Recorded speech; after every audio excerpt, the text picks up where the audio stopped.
Yes, god morgen alle sammen. Velkommen til webinar i regi av Stretch og ProAktør. Vi har et skandinavisk publikum i dag, så derfor så tenker vi at vi prater på engelsk, switcher over til det. Selvfølgelig hvis det noen spørsmål underveis, noe dere lurer på, så det helt ok å stille spørsmålet på norsk, svensk eller dansk. Eventuelt skrive i chatpane, i Q&A-fanen på webinaret. Så kommer vi til å svare på spørsmål etter hver modul, og oppsummere litt til slutten. So again, good morning and welcome to our webinar, where we will explore what change management is all about and how we can articulate the value of this discipline for your projects. And we will also have a look on change management as a strategic capability from an organizational perspective, and that's what we call enterprise change management. And we provide with real-life examples, insights, on how you can effectively structure change management efforts on enterprise-wide change projects. Before we start, we'd like to introduce some of the speakers today. I'm very glad to have with me my two friends from Denmark, Peter and Kasper from ProAktør. Would you like to say a few words, Peter and Kasper, first? Yes, my name is Peter Harbo Clausen. I'm a managing partner in ProAktør, a Danish-based consulting company focusing on change management. And we have had the opportunity to do the ProSite certification around Europe since 2007. And through that period also had the opportunity to go more and more also in the direction of enterprise change management that we'll get back to a little bit later. And back in December, we joined our forces with the Nexum Group, similar organization, but more focused on the southern part of Europe. So we are just in between changing from ProAktør to Nexum. So that might confuse a little bit, but I hope it's okay. Yep, I'm Kasper Goth. My name is Kasper Goth, also a partner in ProAktør Nexum Group.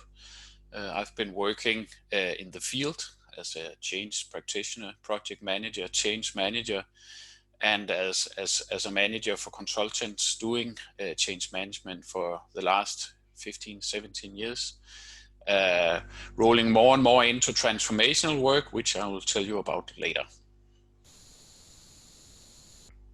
And my name is Fredrik Nordberg. I'm located in Oslo, Norway.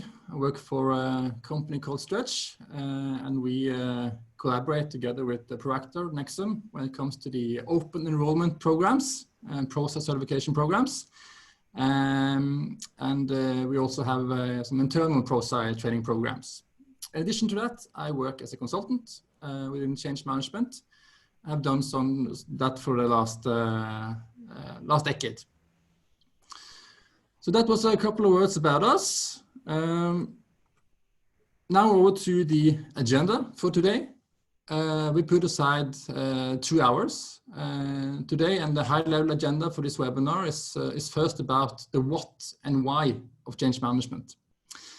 As mentioned, we'll use some time to see how we can articulate the value of this discipline to get buy-in for your change efforts with your leaders, with executives, with your peers, product managers, solution developers, etc. And then we will move over to talk about change management from an organizational perspective. I know that many of you know change management, especially from the individual and project perspective, but we will also take a look from the organizational perspective, making sure that the organization is change capable and mature when it comes to managing and absorbing new changes. That's what we call enterprise change management.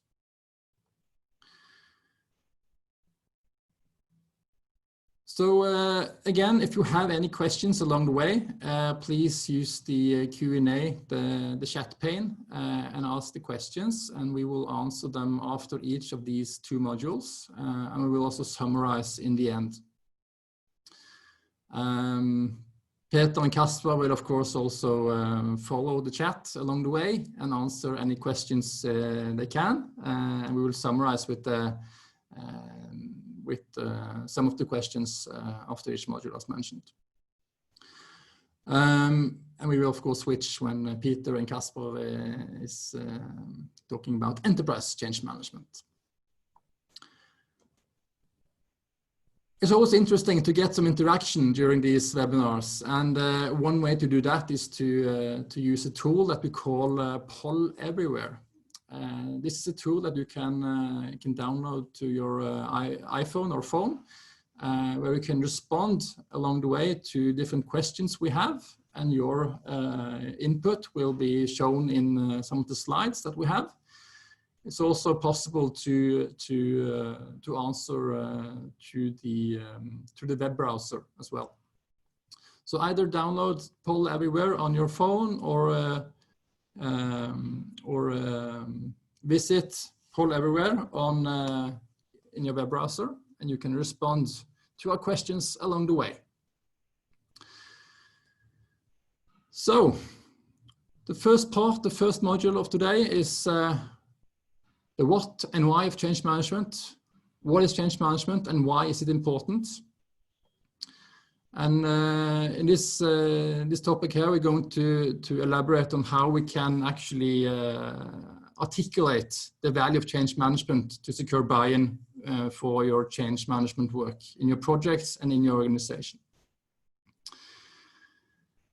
And as change managers, we are always seeking to become more efficient to position change management with our leaders, product teams, and solution developers. We are living in strange times, and since the pace of change continues to increase and the importance of getting return on investment continues to increase, the need for change management will continue to increase. And today I'm very excited to share with you some value perspectives that can help us be more efficient in positioning and gain buy-in for our change management work in our organizations or for our clients. And I'm also going to start to spend a couple of minutes in the beginning now to just lay the foundation of what change management is really all about, securing that we are on the same page, and maybe giving you some language or key points that you can use with your colleagues in your organization. Then we're going to talk about a little bit about the notion of selling before we move over to 4 concrete value perspectives that you can use to gain understanding and buy-in for the important work you bring to the table. And I personally believe that this topic is very, very important. As change managers, we are dependent on working with leaders, with middle managers, with product managers, with solution developers. And if the people around us don't have a proper understanding of the value we bring, our work gets a lot more complicated and difficult. So to gain buy-in and understanding of the value we bring to the table from the get-go, from the beginning, is a very important aspect that I believe that we as change managers should always focus on.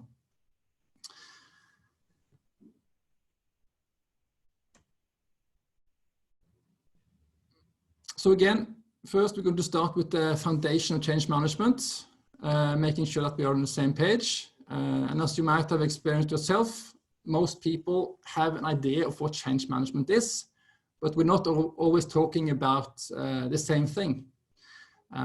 For some people, change management is the soft and fluffy side, the nice to have, mainly some communication and some training, but there's a lot more to it than that.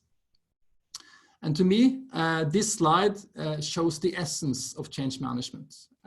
In times of change, no matter the size, the flavor, the type, the industry, successful change requires both the technical and the people side.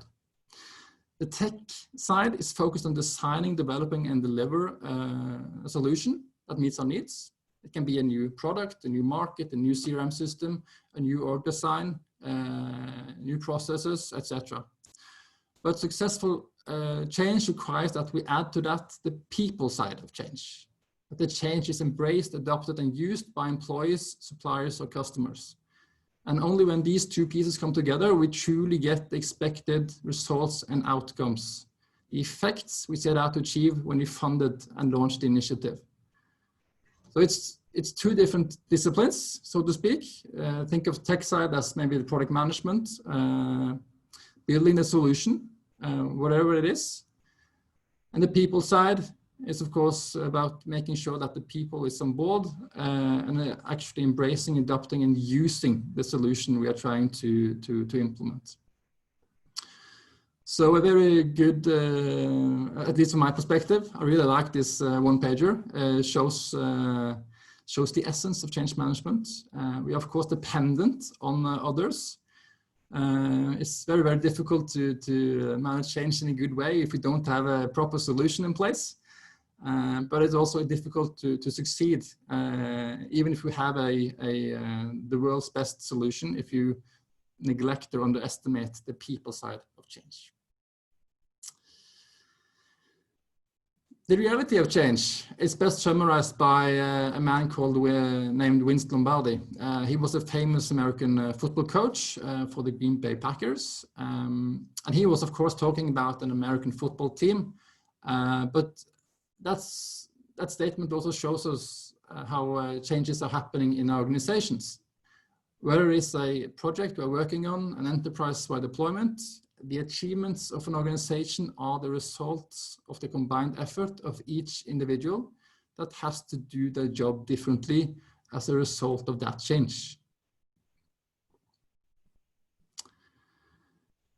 And to visualize this, we have to see three different states of change. The first part here is what we typically, the perspective we typically take when we talk about change management. We talk about change from a 30,000-foot view, from a pilot's view. We're going to move from a current through a transition and over to a desired and planned future state where the grass is always greener. But in the bottom of this slide, you see that the reality of change, what Vince Lombardi was talking about. The reality of change is that it happens one person at a time. You have Per, Paul, Ola, Kari, Mats, and Trude that needs to go from the current through the transition and over to the future state. These are individuals with different history, different perspective, different questions, different worries, different needs, etc. And we can lose them along the way. People can get stuck in the current state or move to the future state, but then again, go back to what they used to know and do. And when we revert back to the old ways of doing things, we might risk ending up with what we call a Swiss cheese future state. And we do not, in the end, deliver the expected results and outcomes that we planned for. We get lower return on investment, less benefit realization, and we don't achieve what we set out to achieve. So change management is how we support individuals through the transitions they have to make when we implement a new change. And that's why this discipline of change management has emerged.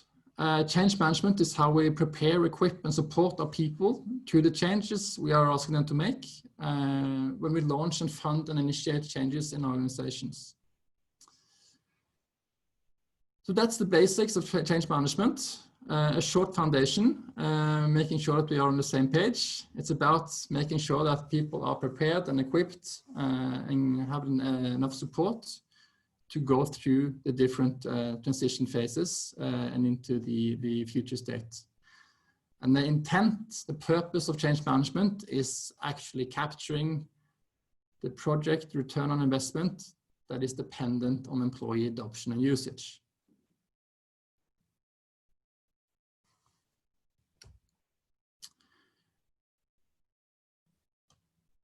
So now we're going to shift a little bit and talk about the notion of selling. And why is selling relevant for a change manager, you might ask? I would argue that if you are a change manager, you need to know how to sell the change management. You need to how to convince others the importance, the value of change management, to be able to work efficiently together with them. You need to convince leaders, product managers, product teams, solution developers, executives, the value you bring to the table. And if you are an external consultant, you are of course selling change management services to your clients. And if you are an internal change manager, you are selling change management to all of the people you are working together with. You're all in the same boat, and if they don't understand or value the work that you bring to the table, it will be more difficult to collaborate, and the work you do will be more constrained and more difficult. So selling does matter in the work of a change manager. But to be very, very clear, what we are not selling is communication, training, assessments, templates, stakeholder analysis, magic in a bottle. We are selling the delivery of results and outcomes and benefits in times of change, the end result of the work we do. And if you remember the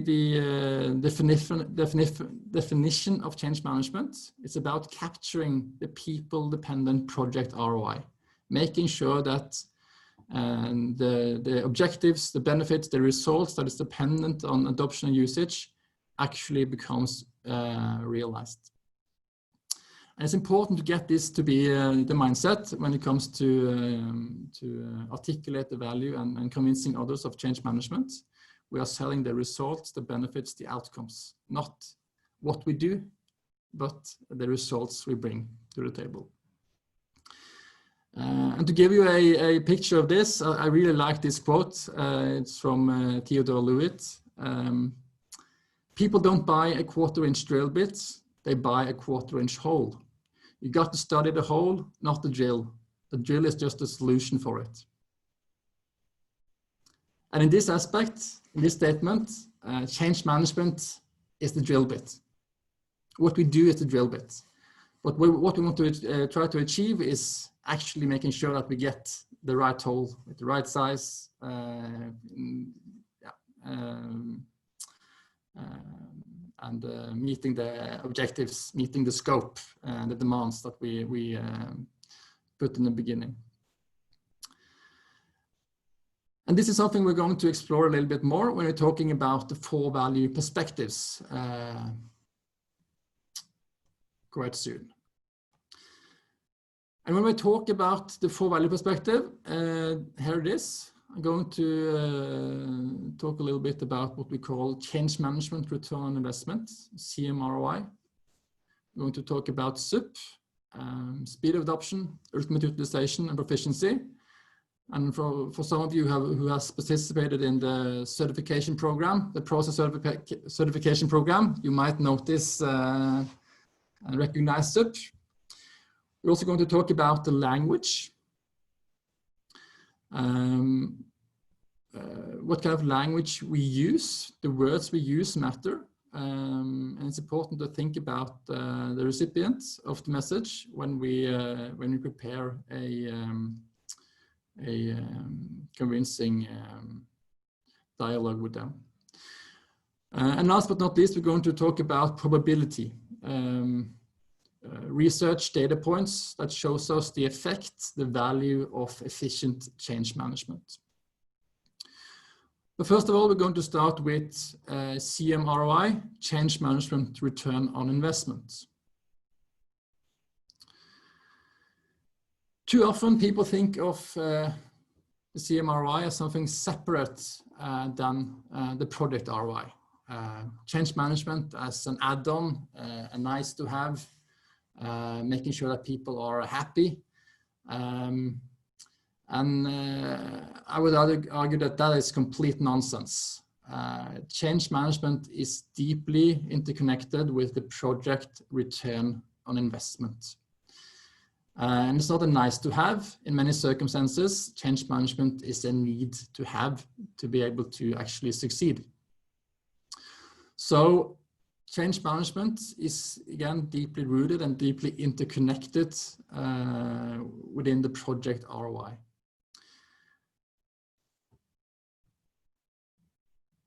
And this ROI of change management is the portion of product ROI that actually depend on how people do their job tomorrow.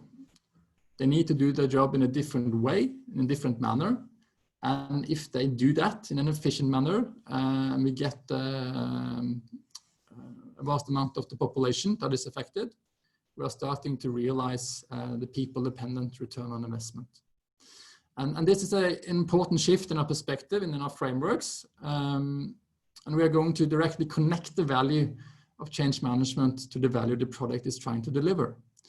And the interesting thing here is that we now shifted the conversation. We are no longer talking about resourcing for change management or investing time in change management. We are resourcing for and investing time in capturing people-dependent return on investment.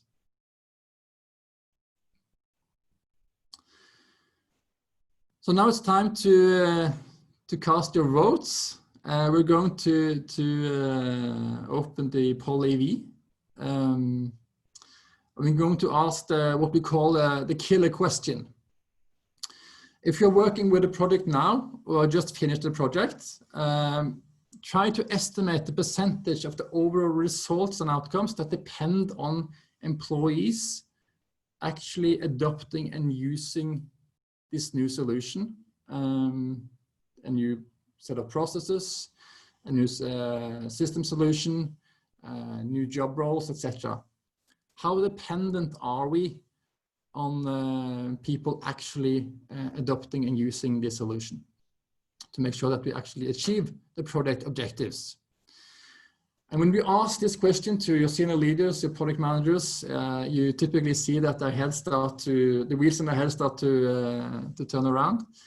And from my experience, this is maybe one of the most impactful questions that you can ask when you're entering into a project, in the dialogue with the decision makers and the product owners, product managers.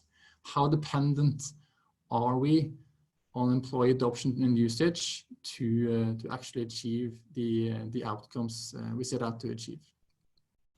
So if you enter polev.com/Fredrik606 in your web browser, or you have downloaded PoleV in on your phone, answer without a percentage sign and round to the nearest 0 or 5 for your project. What percent of the expected results and outcomes depend on people changing how they do their jobs?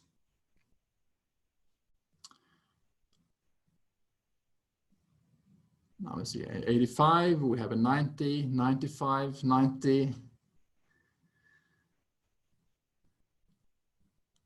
Give you a little bit more time. This can, of course, vary across the different projects. Some people might have a lower number than 85. Others might have 100% dependency on people changing how they do their jobs. And when Prosa has asked these questions earlier on other webinars, we typically see a score and a number that is around the numbers you now have given here. The bigger the number gets in size, not the actual number, the more has voted for that. And if a project is dependent, if the project return on investment, 85% of those are people dependent, that gives us an indication of how important change management actually is to succeed. So we have a couple of numbers there, 85, 95, 90. Not uncommon at all.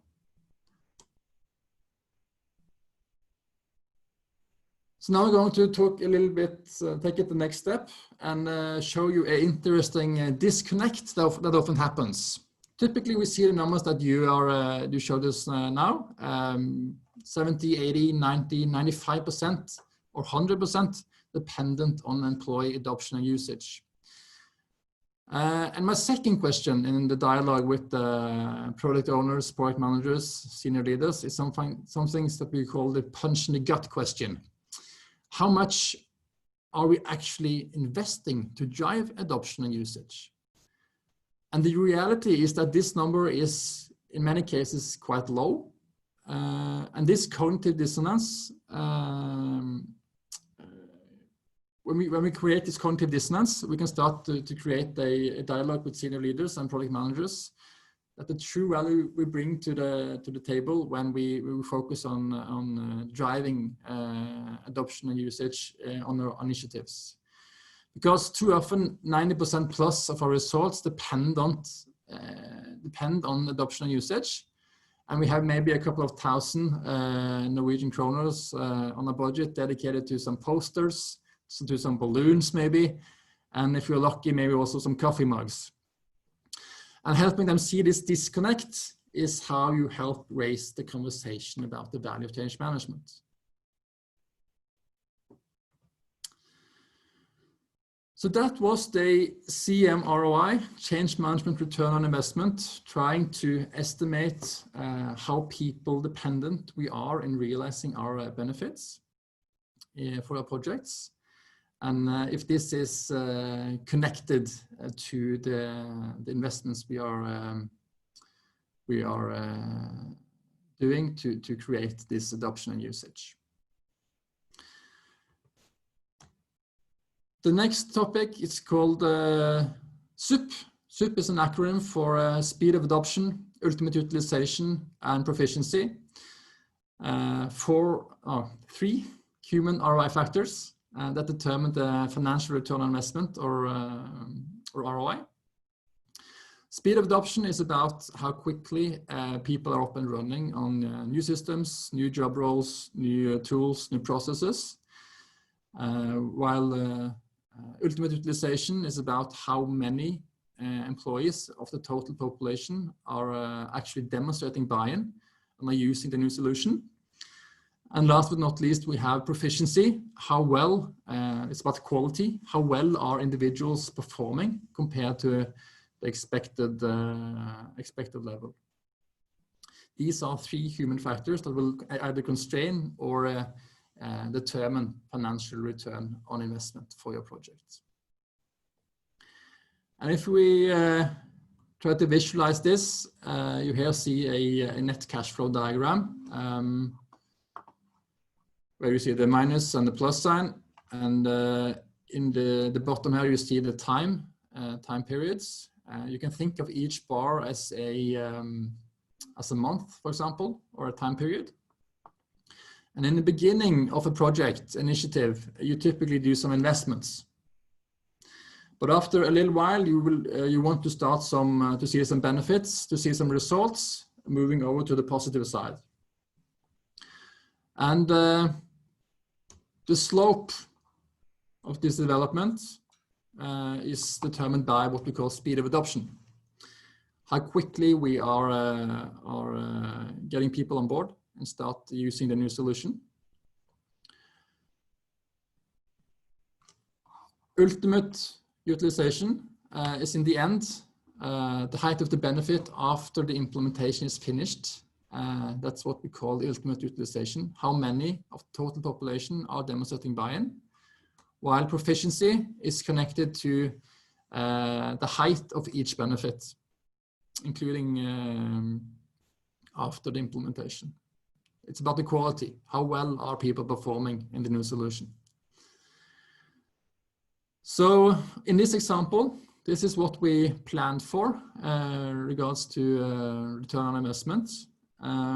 Unfortunately, in this example, we neglected or underestimated the people side of change. And this is what happened.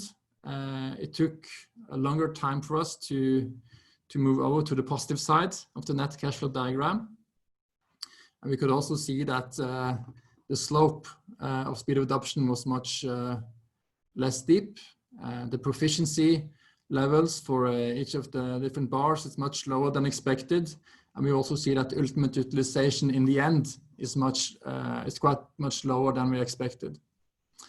And even if the ultimate utilization was to become on the level that we expected, we still could argue that we have lost an opportunity to realize benefits earlier on than we actually did. So this is one way to how we can symbolize or visualize these three human factors, SUP. for short. Speed of adoption, ultimate utilization, and proficiency.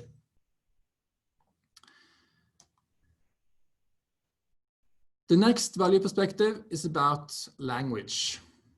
And we're going to start off with a Nelson Mandela quote. If you talk to a man in a language he understands, that goes to his head.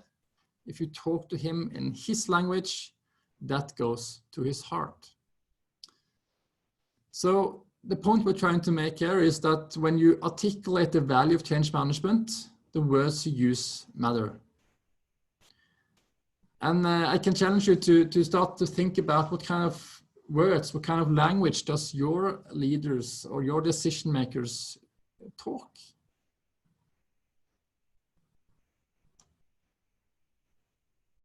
And again, when it comes to the words you should try to avoid typically in your dialogue with your decision maker, product owners, senior leaders, these are some words I urge you to try to avoid. Communication, training, stakeholders, resistance, resilience assessments, and maybe not even use the word change management in the beginning either. The words we want to begin and start using with decision makers is typically words like this: return on investment, benefits, realization, results, outcomes, objectives, etc. We need to use their language, not only the language they understand, but the language they use to be as efficient as possible. So part of defining the value of change management is to use the words that actually resonate with the decision makers you are talking with or connecting with.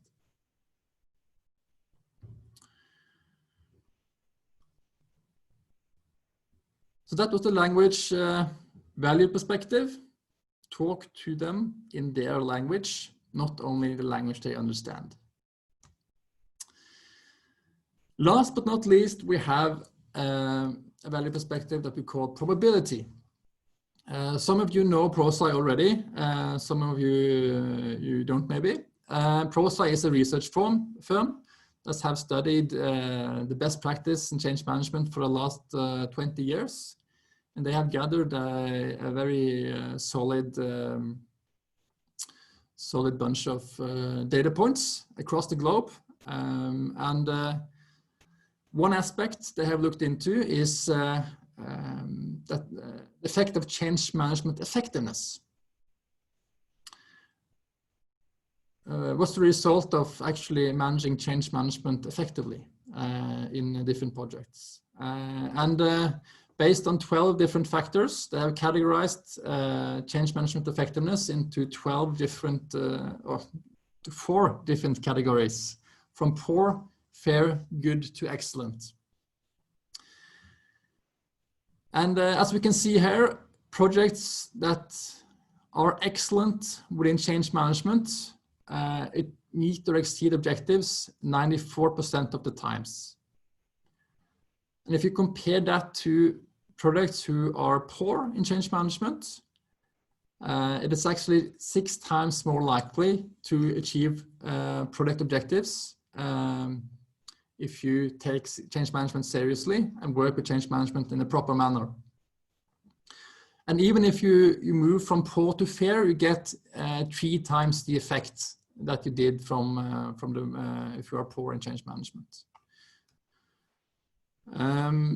And a similar trend you can see when it comes to finishing on schedule and finishing on budget. So a strong correlation there between managing the people side of change in an efficient way and actually making sure that the product is a success, meeting objectives, finishing on schedule and on budget. ProSci is not the only one who has studied this aspect. McKinsey has also done a similar research. And also here you can see a positive trend when it comes to change management effectiveness and actually capturing the intended value that was planned in the projects.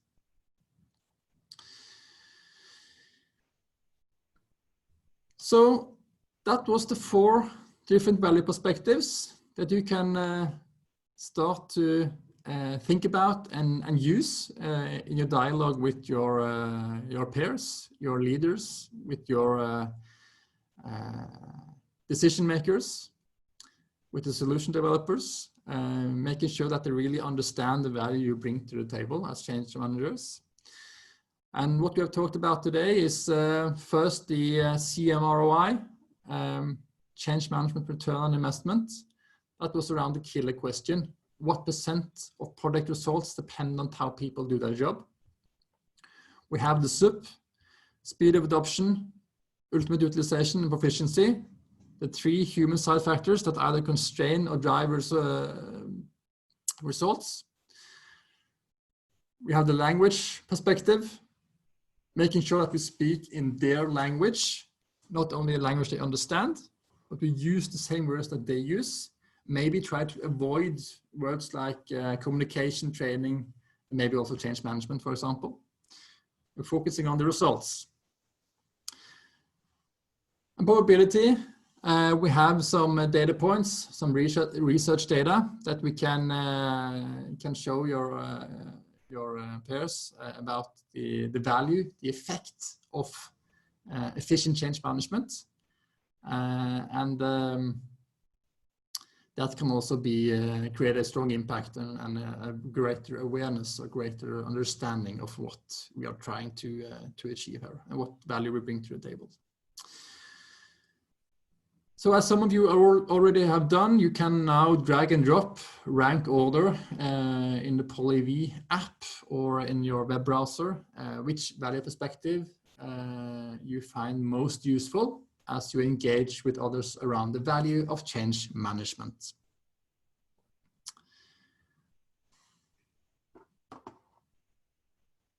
Now it looks like the probability perspective, the data points, the research data is the most popular.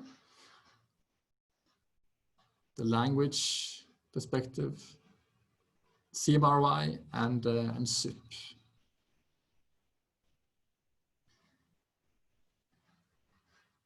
So this summarizes the first module. What is change management and why is it important? If you have any questions, comments, feel free to write it in the Q&A chat pane. And we can try to answer those as good as possible. We can also do a summary in the end here.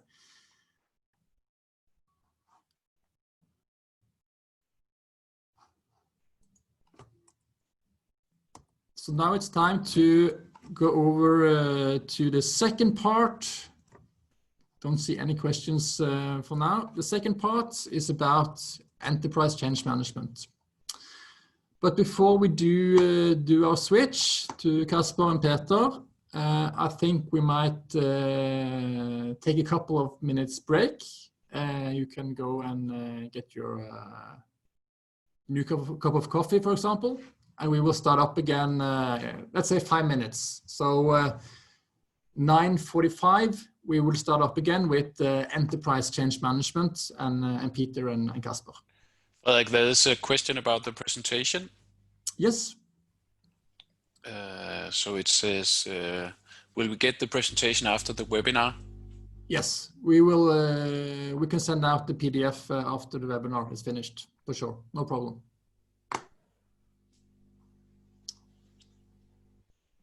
Good.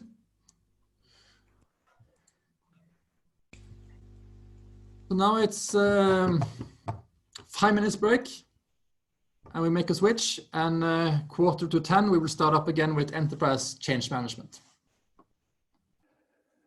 Okay, I think it's 9:45 and I hope you're all back again and ready for the second part here, where we are changing our focus a little bit from the basics of change management and how we apply it on projects and why we're doing it and how we can sell it to the executives and project managers and the business in general, and then switch our focus a little bit into the more generic view on change management, and that's what we here call the enterprise change management. So let's start up with that. I'll take the first part about the general terminology around enterprise change management and what we can use it for, and then Kasper will take over a little bit later and relate it a little bit more into the practicalities around it and how we can use specific demonstration projects to actually focus and showcase the value of enterprise change management. So we split it up in 3 sections. First, our usual focus on change management, and then digging more into the enterprise change management, and then Kasper will take over on the presentation projects, or the demonstration projects, as we also call it. So our usual focus when we talk about change management is often, and when I say we, it's what I see out in many of the organizations I'm working with and doing training for. You might see some of the same, but what we often see is that we have a focus on specific change projects and specific change initiatives. And that's important, and we need to do that, but the focus is on how can we make this implementation of a new process more likely to happen? How can we make this implementation of an IT project to make sure we get all the expected benefits out of it? That's where we have a lot of our focus when we talk about change management. We're also focusing on individual development, competency development when we talk about change management. A number of you have been on the ProSci Practitioners program, or the certification 3-day certification program. That's with a focus on developing the individual change practitioners. We run half-day programs or 1-day programs for senior leadership with the sponsor briefing program, so they can become better in managing their role as an executive sponsor and do A, B, and C. We have specific programs for project managers, for people managers, for frontline employees, and in general, people that want or needs to know more about change management, but often with a focus on individual development. In some of the organizations I meet, besides focus on the individual projects and the development of the individuals in the organization, some of the more mature have got to the step where they look at the portfolio of the most important changes. For example, they have top 5 most strategic important changes, or the top 15 projects out of a spending point of view, and use a change portfolio management tool in order to try to control that. But this is what we often see out in the organization. But sometimes when we talk with the executives or change managers, organizations in general, what we often hear is that the changes are becoming bigger and bigger and bigger. We also see the changes has to be implemented faster. It's not a 3 years project. It needs to be ready in 3 months or 4 months. It's more complex changes. It's more cross-functional changes that we are seeing. And those of you that have been on the 3-day course with ProSci know that ProSci have done a lot of research on change management, what is working, what is not, why is it not working, why is it working, and so on. But some other organizations are also looking into change management and see how can that actually be used. PwC did a survey with 1,150 CEOs some years ago, where 76% of the CEOs said that the ability to adapt to change will be a key source of competitive advantage. So they realize or acknowledge that change management is an important thing for our organization. McKinsey Quality did a similar one. 9 out of 10 participants said organizational agility was critical to business success and growing in importance over time. So there's a lot of focus on how we as an organization are able or capable of managing the changes going on that are bigger and faster and more complex. So a good thing is the organization I like to work with is where they stop up and say, where are we actually today? How good are we at change management? And where do we either want to or where do we need to be 2 or 3 years from now? What do we need to, what level do we need to have if we want to stay in business or be the best in class or whatever ambitions we have? And that's what enterprise change management is about. That's how we define where we are, how we define where we want to be, and then find a plan and strategy for getting from A to B. So enterprise change management. As some of you know, ProSAR have made this research for more than 20 years, the best practice report, that this is the result of the one we made in 2017. But done a lot of research on what is working, what is not working, what do different organizations do, how successful are they with reaching their ambitions on the change initiatives, as Frederick showed us with the correlation graph, where we can see we're 6 times better off, more likely to meet the objectives if we are doing excellent change management. And that's also in the best practice report. ProSAR have found a lot of knowledge that they have used as basis for their change management maturity model. It's a quite simple model. They have been inspired by the CMMI model that is used for assessing software development maturity. Some of you might know that one. This one is more simple. And 10 years ago, when they came out with it was something like this, and then 7 pages white paper to describe it. A little bit more, what does level 1, 2, 3, and 4, and 5 means, and some likely actions that you have to do if you want to go from 1 to 2, or if you have to go from 2 to 3, and so on. So it's about, are we not making change management at all, or are we doing it ad hoc? Are we doing it but only on isolated projects? Are we starting to do it on a multiple number of projects? Do we start to see it as an organizational standard? It can also be, what are we applying? Is it nothing? Is it a little bit of communication, a little bit of training? Do we start to have some more elements of change management, but only on isolated projects? Do we start to have a comprehensive approach or an organization-wide standards? It can also be, is it a people dependent? It's only these 2 people in our organization that are actually really doing change management.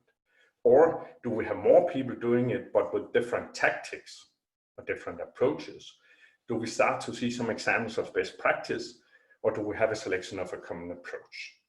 So that's a very, very simple maturity model.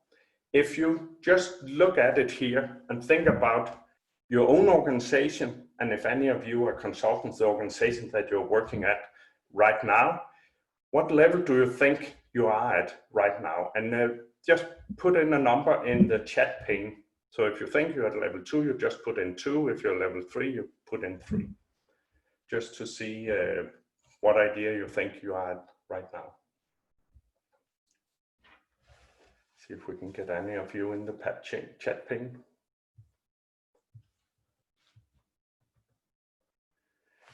2 to 3, 3, 1, 3 to 4, quite mature organization, 2, 1, 2 to 3.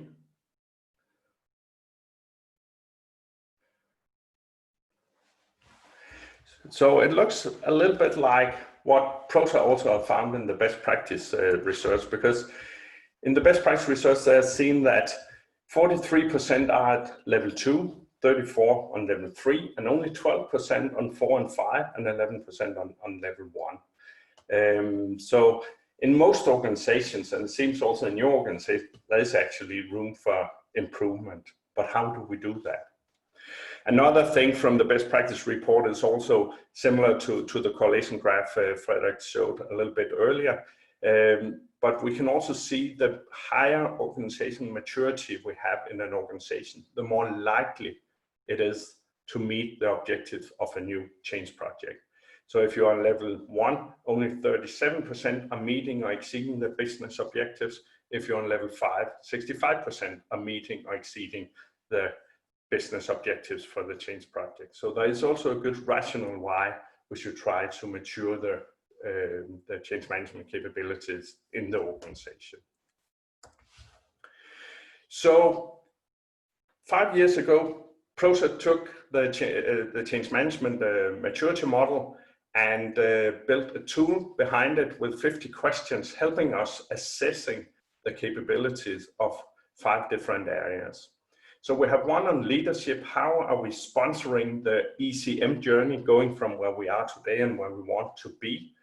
The application of change management. Are we only applying change management in IT or in this part of the organization, or only this type of projects? How about our competences? Do we have any people trained? And if they are trained, how well are they actually performing on carrying out change management competences? The standardization about how do we put it in or force it into our delivery models? Do we have some requirements in our management model for how to work with change management or not?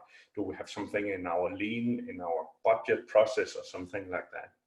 And finally, the socialization, which is about how do we talk and think about change management in our organization?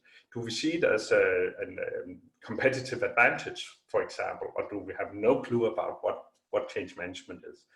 So this is the 5 areas, and all the questions are based on the knowledge we have from the best practice report, what is important to have in our house in order to be successful on change management. So we have 50 questions in total, from 8 to 12 questions per capability areas. And then you gather a group of people. Sometimes it's only 3, sometimes it's 5 or 10 or 20 people around the table. And then you walk through these 50 questions with these people. So a good idea is to have some people from different business parts of the organization. It's a good idea to have some of the executives. It's a good idea to have the head of change management office or something like that, that have some knowledge about change management. And together we can paint this picture and get an understanding about where are we today. Each of the 50 questions comes up like this. What are the level of sponsorship for CEM? And you get specific suggestions on what does level 1, 2, 3, 4, and 5 mean. So here, there's no sponsor for the effort, then it's a 1. We have a sponsor designated, but it's either not the right sponsor, it's not engaged, then it's only 2. The right sponsor has been designated, but it's not engaged, active, or visible, then it's 3. And then we start to get the better scores. A senior level sponsor has been designated and is supporting the effort. So this is the way we are walking through the 50 questions. And when we have been through them all, we might get a result like this. 2.1 on a scale from 1 to 5 on leadership, 1.9 on application, 1.1 on competences, and so on. And then we can actually start to talk about where should we be in a year from now? Where do we want or need to be 3 years from now? And it might look something like this a year from now, and that's what we hope for or plan for. And a year later, 3 years from now, something like this. And then we can start talking about how can we move our competences from 1.1 to 4.3. What does that require? How can we move our application from 1.9 to 4.9? How can we actually accomplish that? So that's the enterprise change management work we will have to do, but we need to know where we are today, and we need to have a kind of vision of where do we want or need to be, for example, 3 years from now. This tool is a really great tool to start this dialogue, to get some insights, but also use it to control and develop and drive our change management, enterprise change management journey. 4 years ago, we took this tool and we asked the top 25 organizations in Denmark, would it be okay to come and measure your change management maturity? And half of them said, yes, please. And we used the data to produce this white paper here about change management maturity. And we can also send a link to the white paper together with the presentation after the seminar today. One of the questions we had was, if they are successful business-wise, are they also mature change management-wise? And to no surprise, that's not necessarily the case. We had some with a score of 4.5, very mature on change management, but we also had some more entrepreneurial organizations where the score were only 1.5. So that's not a strong correlation between that. And that's also what we expected. But one thing we got out of this was that all the most mature organizations, they had 2 things in common. One of them was that they all had a structured approach, a methodology. Some of them used ProSci, some of them were using Being First, some of them had developed their own methodology based on Kotter, but they have all made a way, this is how we are doing change management in our organization. Another commonality was that they have all set up a change management office. Some of them centralized, some of them decentralized, some of them with only 2 or 3 people, some of them with 40 people. But they have all made the decision to have a unit in the organization that was responsible for driving this journey, the enterprise change management. In the same white paper, we also have a specific case from DSV Road. DSV is an international, Danish-based, but international transportation and logistics organization. There are 65,000 people now. The DSV Road division at that time, back in 2014, where we made the first assessment, where 10,000 people globally, we made an assessment that told us it's 2.4 on a scale from 1 to 5. And then we're sitting down and saying, okay, if we do this activity, we'll get 2 points here, 3 points here, 1 point here. If we make this activity, we get, and so on. Presented a plan to the executive, they approved it, we implemented the activities. A year later, we've made the next one, and we had moved from 2.4 to 3.4. Same process again, new activities, got it approved, implemented it, and measured, and then it was 4.2. So the change management maturity model audit tool is a really strong tool to use if we want to drive our change management maturity over a period of years. So methodologies and tools we can use for that. Of course, you can just try to do it yourself. It's a lot of common sense, and using your experience might work very well. If you need more support or inspiration or ideas to it, ProSci have developed the Enterprise Change Management Roadmap, which is a methodology to find out where are we, where do we want to be, and how can we get from A to B in that respect. And we also have a ECM bootcamp one-day session where we are digging more into the roadmap and how to work with that and share experience from the participants. Then we have another methodology, that's a strategic alignment workshop, of course using parts of the ECM roadmap, but a 2-day workshop where we gather 5 to 20 people from C-level and with project managers, business leaders, the head of change management and so on. And over the 2 days, we develop a number of deliverables and actually leave the room after 2 days with a plan for how can we get to the expected level. So after the 2 days, we leave with a leadership commitment statement where someone from C-level has said, this is important, we need to do it, we are fully behind it.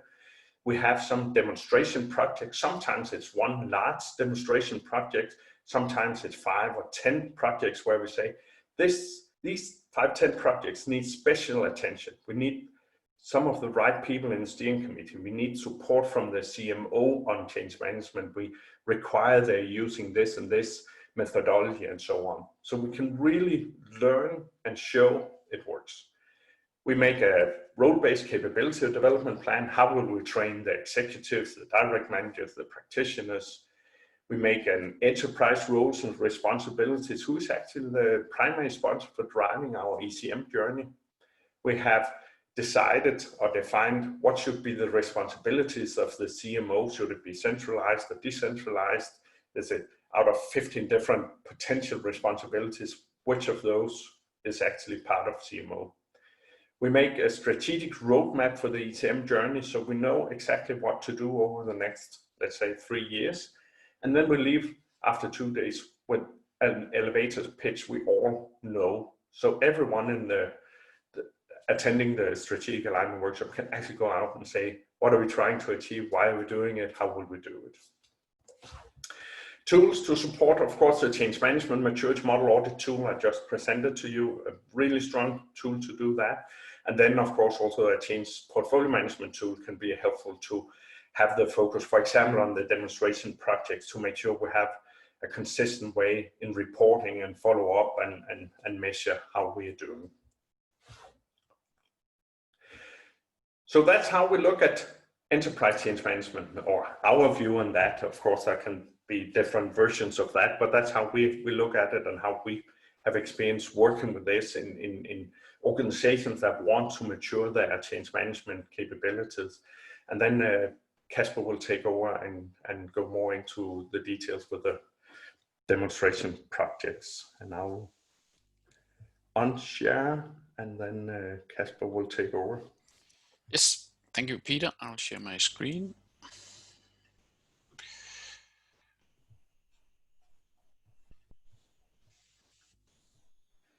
Is my screen visible? Can you see my screen? Yes. Yes. So yeah, so presentation project, demonstration project. So at least what I would like to present is a demonstration project in the ECM sense. So let me just start by saying that the method that Peter has talked about, and a little bit also Frederik, you could say so this is a top-down approach. So what will our strategy be, and then after that we discuss what should our actions be. But reality is also that sometimes it's more a bottom-up method. So we have a very big project that we need to do for strategic reasons, and then suddenly we see a need, an expressed need to manage the people side of this, because when we do very big investments, it becomes obvious for management C-level that we need to be very careful about our employees as well when we have to maybe move from 1,000 to 40 or 50,000 people from A to B. And what I would like to tell you about is what I see when I do these big transformation projects, and how it actually ties into the work with maturity and the work with ECM.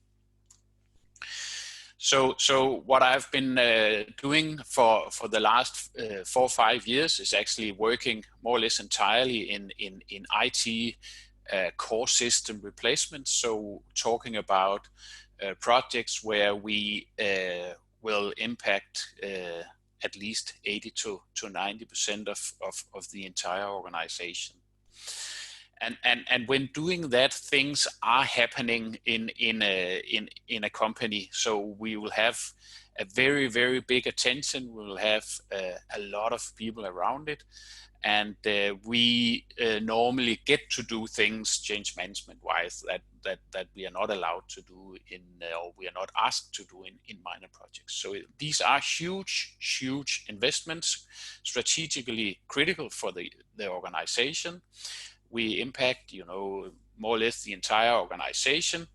And we also typically impact something that is in the core of the operation. So if we miss this, we are more or less not able to operate in the company, which obviously makes it very, very important to hit the target.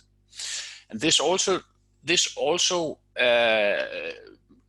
so we also see when this is happening, when we have this kind of projects, we see a very high interest of the C-level management. So what I have been asked a few times, so this is a quote, okay, Kasper, so if we should do this investment in change management, which we need to do because you tell us that this is the way that we should actually hit the target of our big project, we also need to use this opportunity to be better at it, the change management part, ourselves.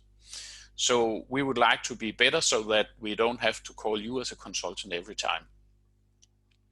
And this is the work that we would like you to do together with actually managing the change. And here you could see that we have some kind of a double ADKAR request. So please help us to manage the change in an efficient way, but also learn us to work with changes in general as two ongoing ADKAR journeys at the same time.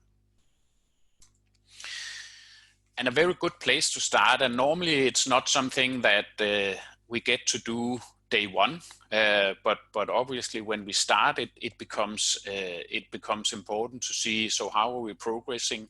And a way to do this is actually to take the maturity audit, change maturity model audit, so as Peter explained just before, and to collect a number of key people from C-level to project managers and specialists, and talk about how good are we implementing these projects.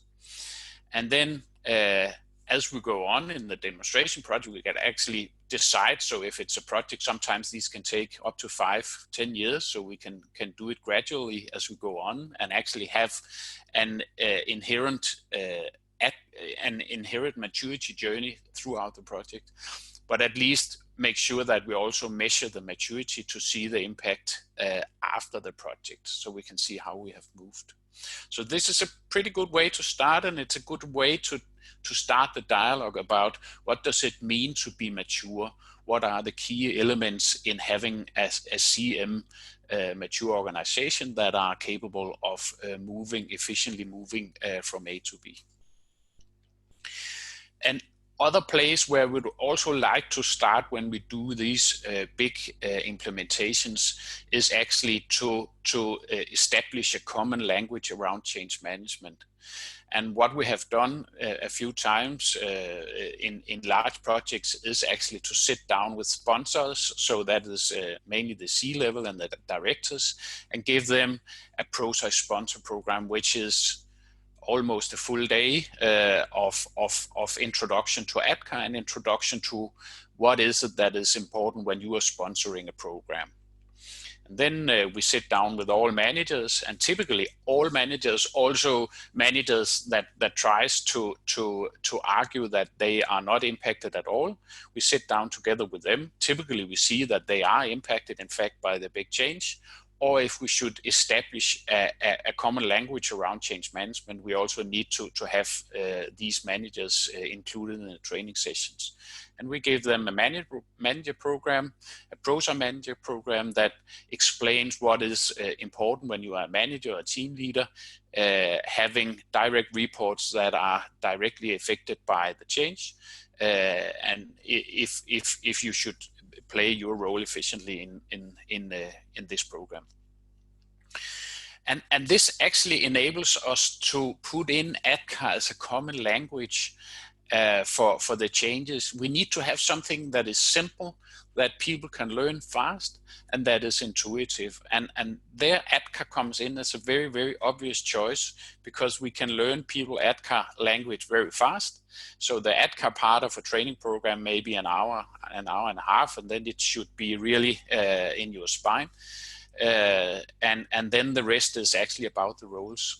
And then we actually take ADKAR and put it into all the different tasks that we do, put it into the tools that we have, which makes the use of the tools very intuitive for the people who has to take a role in the project.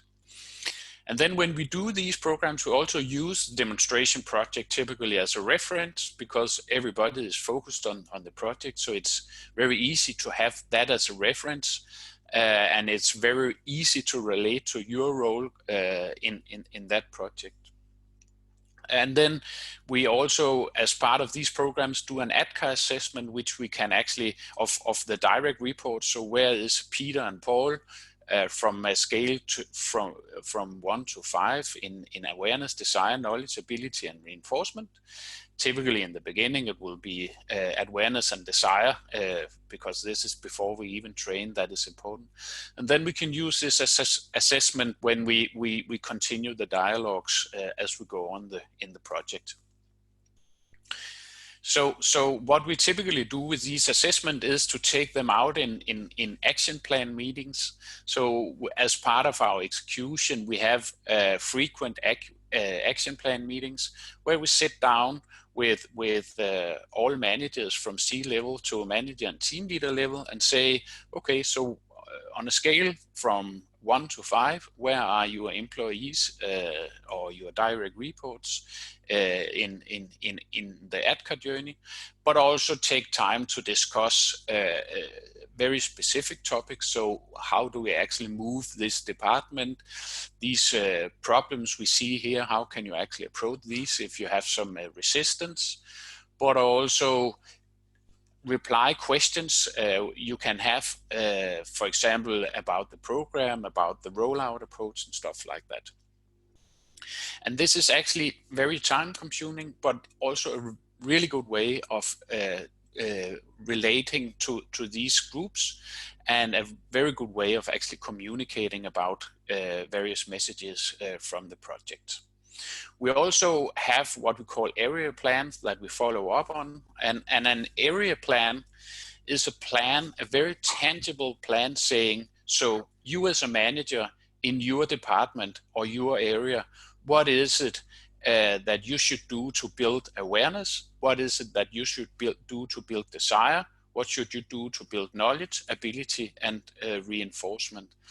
So we actually sit down and say, so now you have between 1 and 4 years to prepare your area for receiving this new, it could be process or IT system or both. It could be to establish this new department.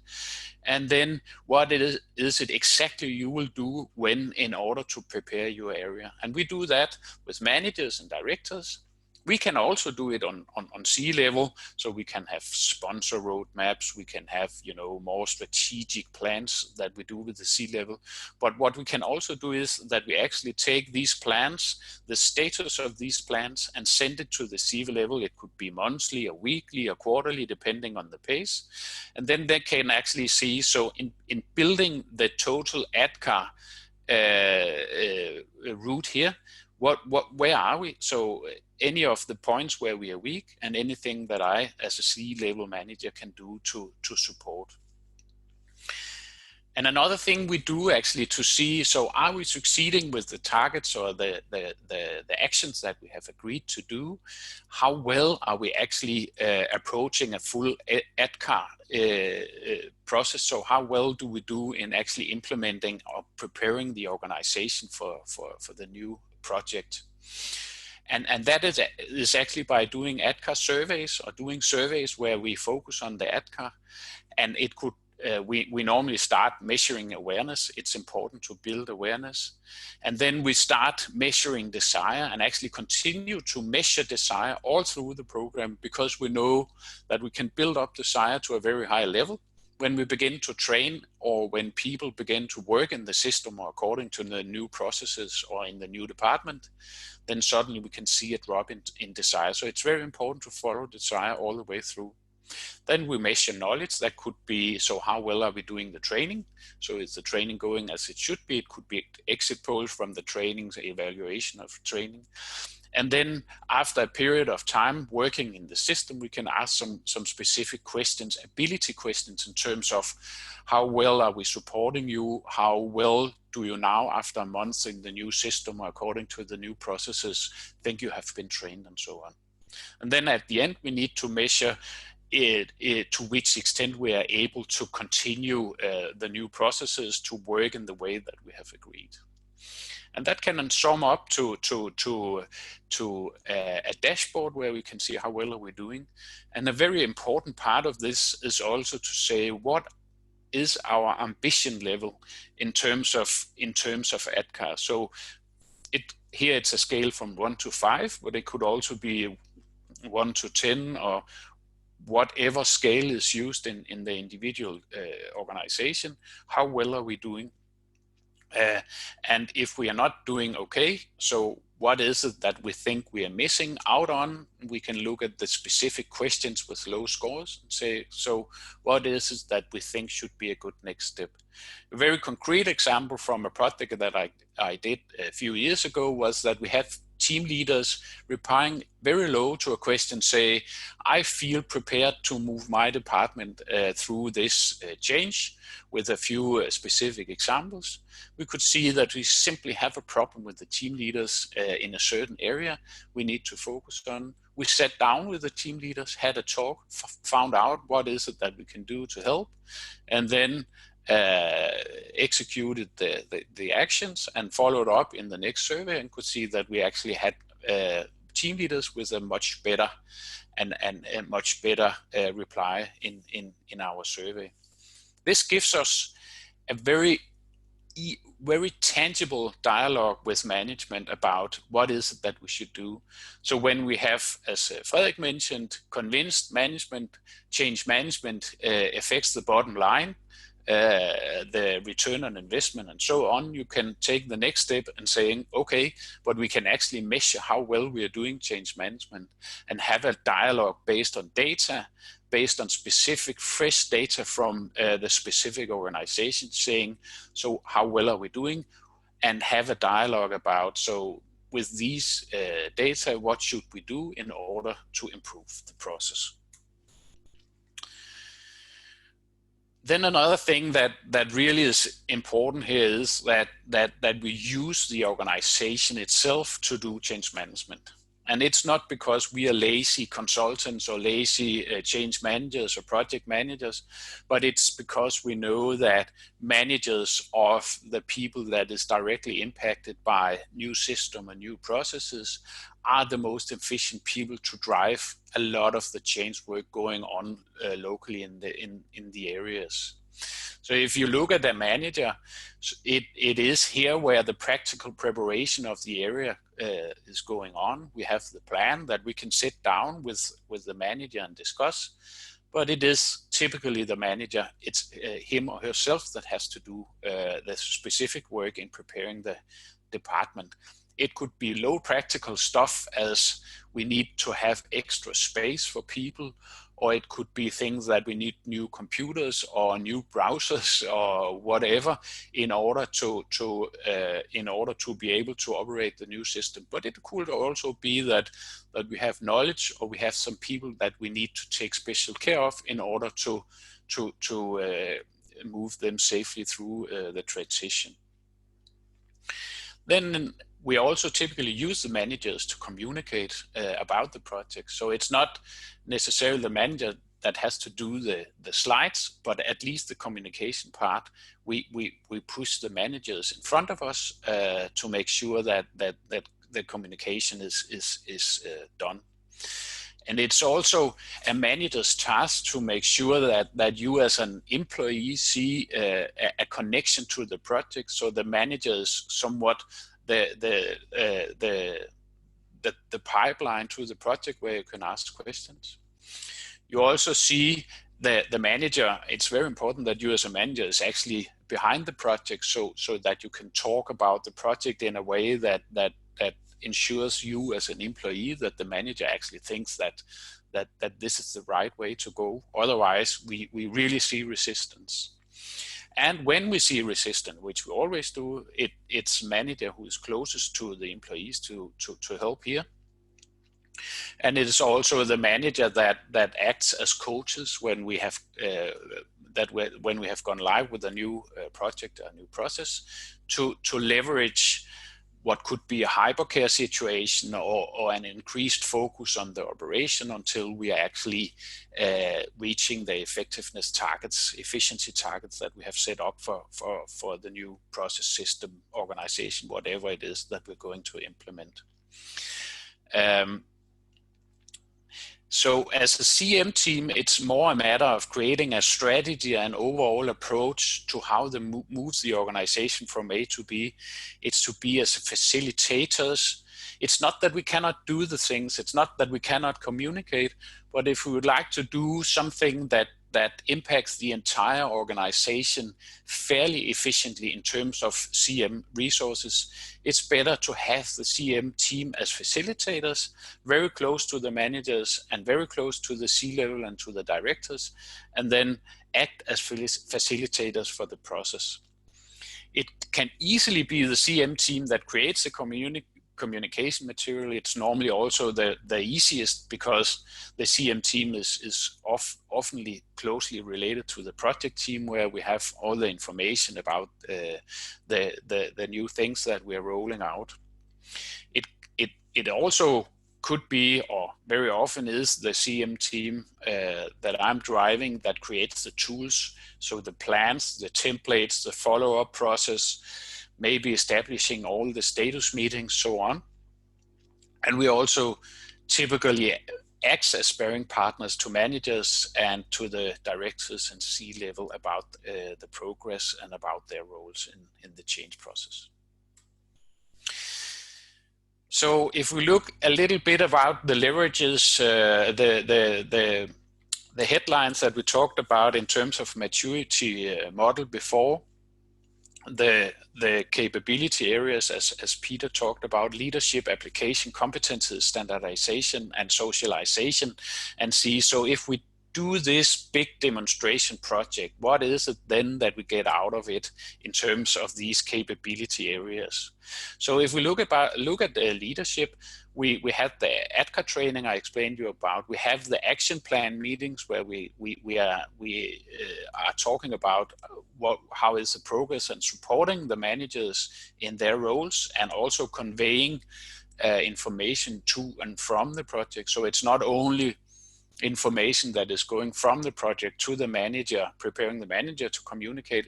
It's also the other way back to the project. So we are doing this training, or we are talking about this process. How well do we actually see this work in real life, out in the operation? And so the result of this is that we actually understand, so we make sure that the leadership part of the organization understands the process. And when we convey status on the plans, when we discuss results from the survey, we also enable the management to make informed decisions about what to change or what to put extra focus on. In terms of application, we established this PROSA language, and we also need or ADKAR as a common language, but we also need to make sure that it's actually usable in the specific organization we're working in.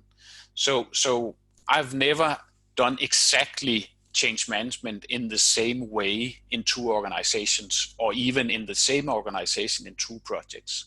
So we need to make sure that we move from theory to practice, and be very low practical in terms of what is actually possible to do in this organization, what is important to focus on, and how should we do this, and do this in dialogue with managers, in dialogue with the directors. And in terms of competencies, again, the ADKAR training, and maybe what we're doing right now on a project is actually training specifically in resistance management. And then also ensuring that the CM helps managers to do CM execution, to do actions, but maybe also to train some of the other stakeholder groups in actually executing some of the change management initiatives. We actually see that we get a competent organization out of this. We see that within a few months, everybody talks about ADKAR, and when we go to meetings in various parts of the organization, suddenly you hear people say, so this is actually a problem with desire that we need to do something about, or when we do training, we're working with knowledge, and so on. So we actually see that ADKAR becomes a backbone of what we do. We are very careful about using ADKAR as the embedded language in all the tools that we work with. And we also create organizational tools that can be reused in some way in the next project, which creates a toolbox and which creates the common language around change management. In the socialization part, when we do these very big projects, so training of management, either it could be a PROSA training or ADKAR training or manager program, or it is training super users in presentation techniques, whatever it is. We actually put people together with a focus on the program, which actually creates a lot of value, and by utilizing the training and the gathering during these training sessions, we see a lot of things happening around the project. And it's actually making CM become a discipline in the organization, and having tried it once makes a very good impression in the organization of what should we do the next time and what shouldn't we do the next time. So I have a lot of dialogues with all levels of the organizations I work in. And if I talk to C-level during these projects, they really like the ADKAR measures. So discussing data on the progress of a change management moves their impression of change management away from being something that we do to be nice to the employees, but actually having a data-based foundation for the discussions that we have. It's also a very efficient approach in use of external consultants. So instead of discussing how many consultants, they can actually very precisely see that we have just the right amount of people teaching or helping the organization itself to change, which is a very much very efficient way of actually moving an organization from A to B. Using ADKAR and using only a few tools, so maybe using plans, using survey as the only tools you have, and then communication on top, is a very simple way of driving, and it's very easy to see what we are doing, and very fast we learn the tools and can have discussion not based on the tools and whether the tool is right or should be red instead of green or whatever, but actually begin to think, what is it that we get out of the tools? What is it that we can see we should do more of? And what is it that we should stop doing in order to prepare the organization? Then the C-level, I said, they really use utilizing the organization's own resources for execution, because it creates accountability and it makes changes stick. Because if you as a manager work directly with your department and you know the project and what it takes in your department to roll out and to be a success, then it's also much easier to drive the operation afterwards. When we talk to managers, they say, so it's nice that you are here, so we do not feel alone. We really like the presence, the meetings where we have a place where we can discuss the challenges that we have as managers in this process. They also like the plans, because suddenly they have a tool that provides a mild push. Sometimes we can drown a little bit in all the daily operation when we are doing changes, because it's important to notice that when we are doing changes, we have to do the operation on the side, or otherwise we don't have any revenue streams to progress the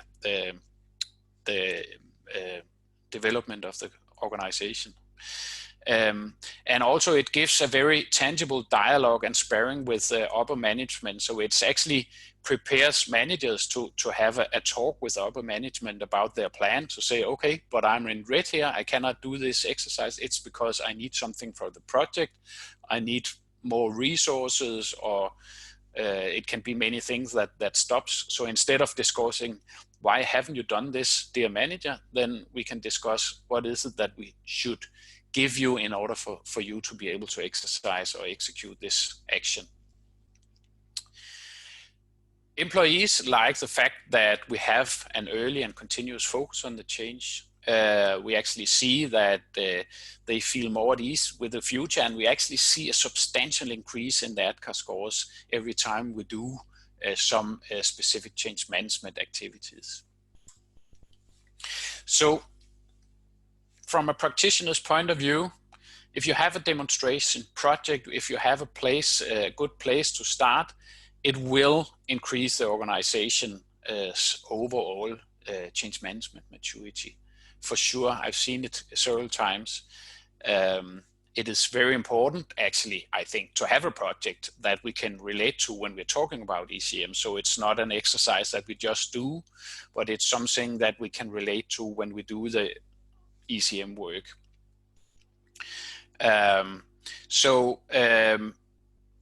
When we do the demonstration projects, it will be a foundation for next step. So it will be a thing we can say, okay, we have to repeat parts of that. And it's a very good idea to measure before and after so we can see the impact. But it's important to notice that CM maturity work is a continuous process. And if you do one project it will bring you some of the way. But if you then stop doing the work, stop having the focus on the CM maturity, you will also end up the same place where you were when you started a few years down the road. So it's very important after the project to continue to focus on what is the next step, as Peter talked about in the DSV case. Continue to measure also after a very big demonstration project, so you can continue the dialogue on how is it that we should be even better, and how is it that we are going to maintain the new capability in terms of change that we have received during this project. So that is what I have from a practitioner's point of view.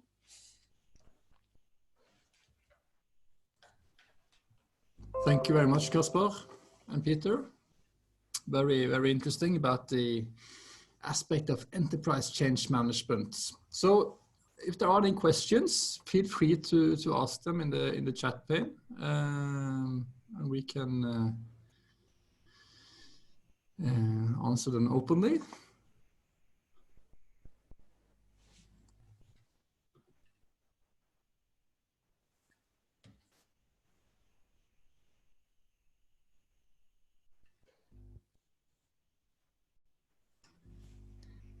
And if there are not any questions, then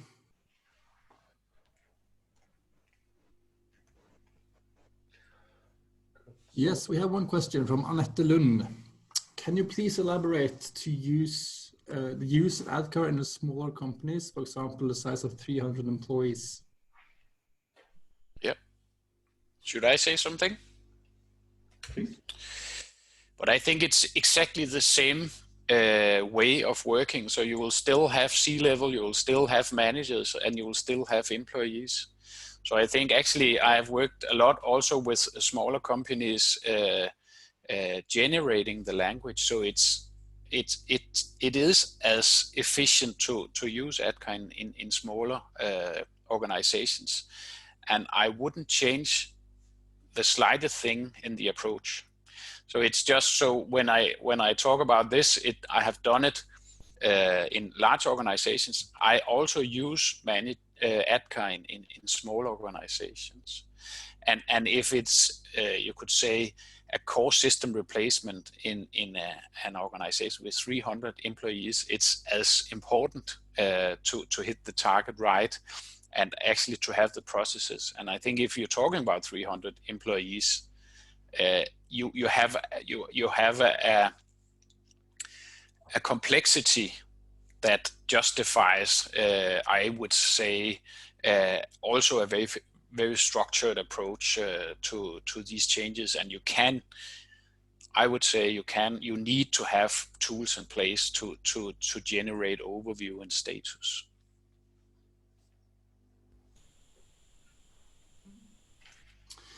Yeah, sorry about being so focused on bigger assignments, but that was what we agreed I should talk about. But thank you for saying this, because it's so important. And I also, when I talk to managers in departments of 10 people and saying, okay, so I need to change something in my department, I say, okay, put ADKAR in your head, say how I am going to lift up awareness, design, knowledge, ability, and reinforcement. It is as important as in bigger organizations. And maybe you can have it all in your head if you only have a few employees. I would not be able to, so I would use a piece of paper or Excel sheet or whatever. But using this this journey is so effective, because you have a language around every steps in the change process, and will just give you an overview that is priceless. Absolutely, and ADKAR is a very simple model in many ways. It's often powerful with that simplicity, and as you say, Kasper, we can use it in small and large organizations. We can even use it at home with our kids or with our wife or our husband. We have another question from Yvonne. How do you get C-level to participate in sponsorship courses / meetings? That is that is a matter of doing a strategy. So if they say, so you cannot force them to do it. So it's so of course you need to be in a place where you have a direct dialogue with them, saying so this is our strategy, and so if they refuse, then you cannot force them. But I think having the dialogue around the common language, making sure that we can actually be more efficient in our rollout if we have this ADKAR language as a backbone, I think is a very good argument. And also the argument that you can have the organization itself working with change management. So either it's internal or it's external change management people, then if it's the organization itself who is actually doing the most of the change work, then it's much more efficient and it makes the change stick. And if you should do this, you need to have a common language. The C-level need to understand where we are. The directors need to understand where we are. The managers need to understand where we are. Maybe also the employees need to understand where we are. And in order to do this and have this efficient process, I would argue that please sit down, spend half a day or 2/3 of a day learning this, and then it would be much easier going forward. So another argument is you have to spend 2/3 of a day. And if you cannot do this when you have, sorry about talking about big companies and projects again, but if you cannot do this and you have invested 1 billion Norwegian crowns in the project, I think you should get your priorities right. Maybe saying it a more gentle way, but it's actually it's more or less my message. And if I can add to that, what I often do with executives is to take the best practice report, go to page 21 or 2 or something, and look at what is the number one success factor for successful change projects. That's both active and visible executive sponsors. They have a very, very critical role. And if you can show that with best practice numbers, they start to think, okay, there might be something logical in that. Another thing I sometimes use is also the slide Frederik were using earlier today, where I asked them for each of the top 5 projects, what percentage is people dependent ROI? What percentage of the budget is going to secure the people dependent ROI? And going through 5 strategic projects, they start to look on themselves and think about, okay, maybe we need to invest in this one. And if they come up with the comment that, yeah, but change management is just common sense, I always ask them, but is it common practice? And then they start to realize that, okay, we have to do something about it. But it's not always possible to convince them, but I think in many cases we actually can do that. And that's why it's so important, as Frederik also introduced, we need to be able to sell change management, both on a specific change, but also for the enterprise. Mm. And to add to that again, I also think it can be relevant to find our ADKAR glasses once more in a dialogue with the C-level leadership. Yeah. Thinking about where in the ADKAR journey are they when it comes to change management? Do they need to get more awareness about the value we bring to the table? Is it desire that hinders us, or do we need to build more knowledge and ability? And when it comes to making sure that they attend sponsorship courses or sponsorship meetings, they need to have the awareness and desire in place first before we invite them. Good point. And typically, when doing projects, we start with C-level meetings. So and these can be fairly tough meetings. So at least in the beginning, until we are on the common page, because when we look at change management, it is easy to understand. So we are not architects talking database language that nobody understands. We're talking a language that everybody understands, even C-level people. So we are challenged all the time. So you have to be on your toes. And this is actually one of the reasons why I like to do simple things, so that I will never get out of balance when I discuss with these guys or girls, because you are getting challenged. Change management is tough business.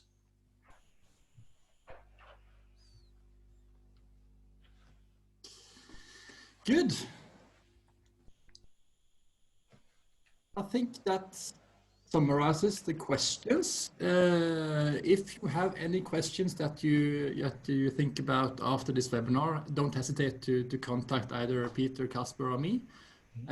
We will, of course, send out a mail afterwards with PDF. We also will try to send out a link to the video recording of this webinar. Thank you so much for attending today. It's been a pleasure. And I hope to see you all soon again on next event. Thank you. Bye-bye. Bye.